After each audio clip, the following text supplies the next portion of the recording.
ever expect Disney or any major animation studio to release a movie like Turning Red that plays more like a quirky coming-of-age live-action movie than mainstream animated family fare. From the exaggerated emoji-esque animation style, although who doesn't love emojis, to the edgy topic of puberty. Girls like sex too, thank you very much.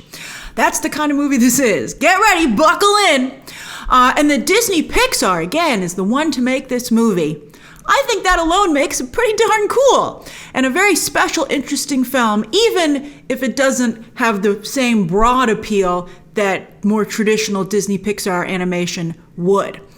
And that's actually a bit of a shame. I like this movie. I think this is a cool movie. At first, I did not think so, largely because it intentionally makes its two leads, Mei and her mother Ming, very annoying. And not in a we're strong women, so some people find us annoying kind of way, which I would totally be behind, but just straight up annoying. And here's a tip. If you decide to embrace being annoying, to try to own it, well, you're still annoying. They were annoying in the first third of the movie.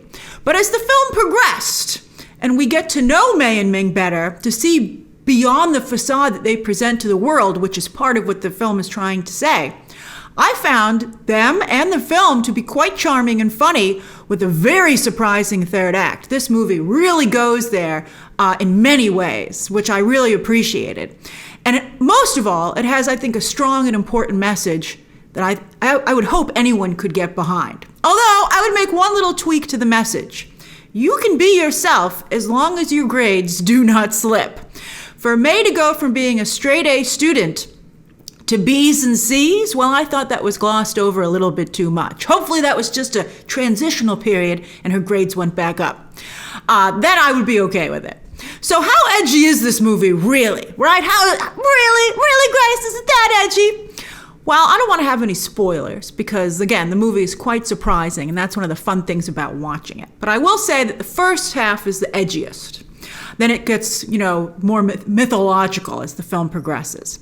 Now, it not only openly discusses getting your period, guess what Red Panda is a metaphor for, which some of you picked up on. I did not, and I was like, oh, I never thought I'd see Pixar animating MaxiPad boxes.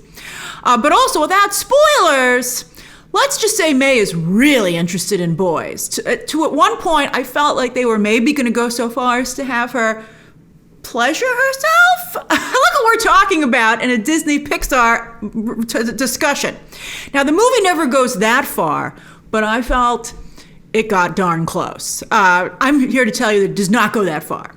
But now also, some of you, when I first talked about this film being edgy and talking about this kind of stuff, some of you were like, yay, thank goodness, children should have this discussion. Well, every child is different, and every parent has the right to decide when their child has that discussion. Not only decide, but know when their child is ready to have that discussion. Because again, as I just said, every child is different.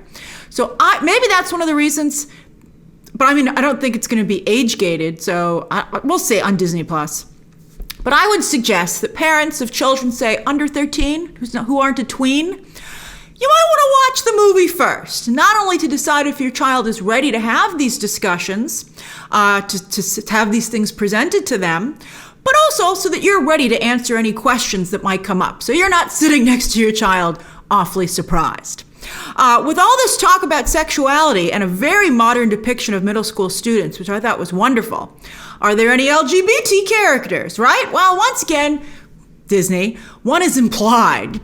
Maybe, I'm not even totally sure. I kind of think maybe that was one that was revealed, but again, you can't really tell.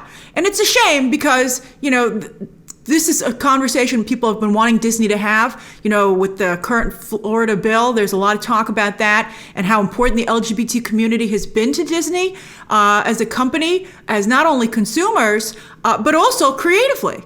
I thought the point about Howard Ashman was awfully brilliant about how would he feel about what Disney is doing today.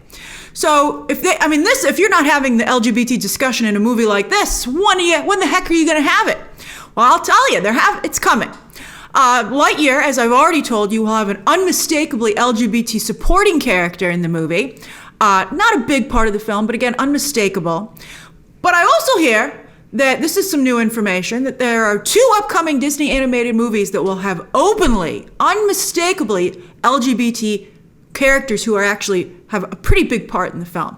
One movie will feature a non-binary character, which I think is very cool. That might be more maybe supporting.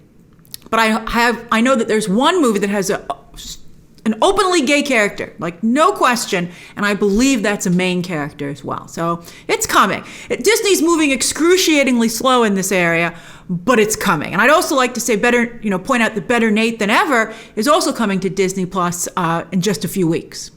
All right, so back to Turning Red. While Mei starts out annoying, I came to love her by the end of the film.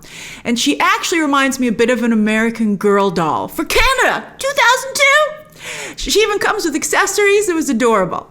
She's smart, funny, bursting with personality, which I just loved, and not perfect, which is a cornerstone of what the film is trying to say. Also, her friends are a delight. I loved her friends. And all 4 girls are not like what Hollywood usually depicts young girls as being. But this is actually what a lot of young girls are like. So I was very happy to see that in mainstream culture. Sometimes I get asked, you guys seem to have been asking me this actually more recently than, usual, if a movie passes the Bechdel test. Well, this is Bechdel Test the movie, and I think that's fantastic. Sandra Oh is the big name voice talent here, and as always, she's at the top of her game. Very consistent actress, phenomenal. I'm not a fan of Hollywood continuing to say that children shouldn't be friends with their parents as they get older. I think that's crazy. I'm extremely close with my parents. But I do think the mother-daughter relationship depicted here will be relatable to a lot of people. One problem that I have with the movie that I never think that they fixed, or at least totally fixed, was that Mei and Ming are both really dismissive of Mei's dad. Sure, he's a lot quieter than both of them, but I felt he was really sidelined and disrespected. It's supposed to be an important part in the film that Ming loves him, that she loves her husband, but I never felt that she did. I was like, really? Never saw that. I love seeing strong women, but I don't think that men need to be torn down to do that. Strong women should be able to, by definition, coexist with strong men. So while Turning Red starts out a little crazy, like puberty itself, once, it finds its groove, so I urge you to stick with it, because once it finds its groove, it's not only very interesting, but full of surprises. The whole movie's like puberty. It's great. By the end, I was very moved. I was really moved. It didn't make me cry. Pixar movies usually try to make you cry. I came a little close. I was like, damn, that's emotional. And I'm glad that I watched it, and I would love to actually see these characters again. I really came to love them. I also think director-writer Domee Shi, who won the Oscar for her Pixar short Bao, is definitely a talent to watch. She definitely has a very strong and unique voice, and that's exciting. I would think she might actually go to live action next. I don't know how much more she can accomplish in animation, and I think that we'll see how Turning Red does, although we'll never know for sure because it's on Disney. We'll see what it's like in the Nielsen charts, right? We'll see if it's an Encanto. But I think that she'd be better served with the kind of stuff that she wants to do in live action. And I hope she fares better than Andrew Stanton and Brad Bird before her. Turning Red again hits Disney Plus this Friday at no extra cost. Share your own thoughts down below. If you're watching this video after the movie has come out, or you've somehow seen it, please don't spoil it, because again, the movie has some really cool surprises in it. Subscribe today, and of course, as always, you can check out some more videos right now.